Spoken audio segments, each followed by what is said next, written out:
Sunday বলে কথা, মেয়ের ছিল নাচ। তো নাচ টাচ করার পর মনে হলো যাই একটু ঘুরে আসি, মানে একটু চা খেয়ে আসি। বাড়িতে গিয়ে আবার চা করব সেই চিন্তা করে চলে এলাম জোরোকো ক্যাফেতে। এসে পিৎজা টিৎজা সবই খাওয়া হলো। আর এদিকে এতক্ষণ মেয়ে আর আমি দুজনে মিলে দোল খাচ্ছিলাম। এবার মেয়ের মাথা ঘুরছে না কি হয়েছে জানি না, ওর ড্যাডিকে নিয়ে বসে পড়লো। আর এই জায়গাটা আমার খুব ভালো লাগে, আমি যতবার এখানে আসি জোরোকোতে ততবার এসে এই দোলনাতে বসবো, দোল খাবো আর হচ্ছে ভিডিও করব। আর এখানেই দেখো সব কিছু রয়েছে। এখানে হচ্ছে আদি মোহিনী মোহন রয়েছে সেকেন্ড ফ্লোরে, আর এখানে রয়েছে নটখাট, আর পেছনে রয়েছে জোরোকো আর আমি। আর এদিকে হচ্ছে গিয়ে স্নিগ্ধা, দুষ্টুমি সারাক্ষণ মাথার মধ্যে ঘুরঘুর ঘুরঘুর করছে। আজকাল ওর ড্যাডি যদি আমার পাশে এসে বসে তাতেও ওর হিংসে হচ্ছে। লাইভ করছি কেন? ভিডিও করছি তো। এবার চলো আমরা যাই তাহলে। কেন কেন 5 মিনিট টাইম এখানে থাকবে? তুমি ওখানে শোনো, তুমি ওখানে যেও না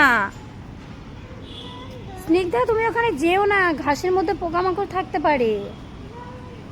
আয় চলো, কাজ আছে, কালকে মেয়ের স্কুল আছে, অনেক হোমওয়ার্ক আছে, চলো।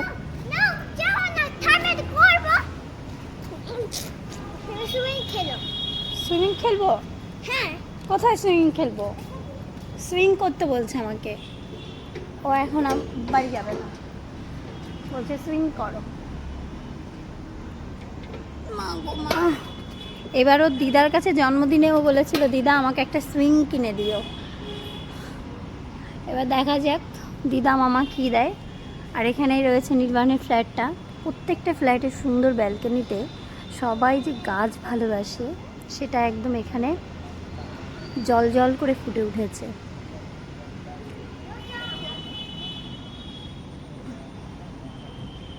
চলো চলো, মশা কামড়াবে বাবা, প্রচুর কাজ আছে।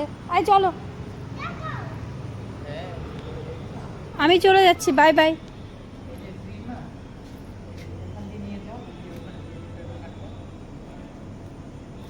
আসো শ্রীকে, এসো।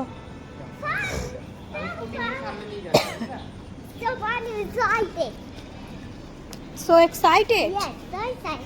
স্নিগ্ধা এখন সো এক্সাইটেড একটা জিনিস দেখেছে। এবার দেখি কি দেখেছে স্নিগ্ধা। কি দেখেছো? এটা দেখেছো? এটা দেখেছো তুমি?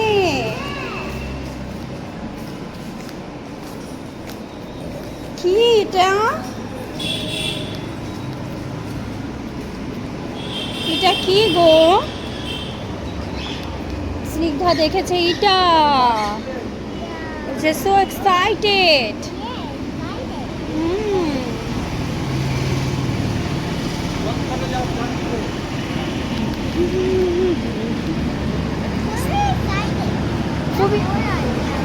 আসো, ড্যাডি চলে এসছে। এটা দেখেও খুব এক্সাইটেড। নে ওঠ, উঠতে পারিস একা একা?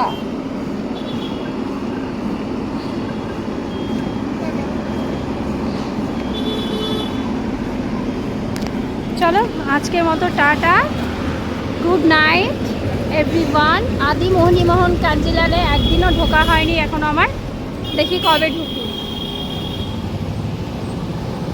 আপাতত গুড নাইট। গুড নাইট বলো না, গুড নাইট বলো।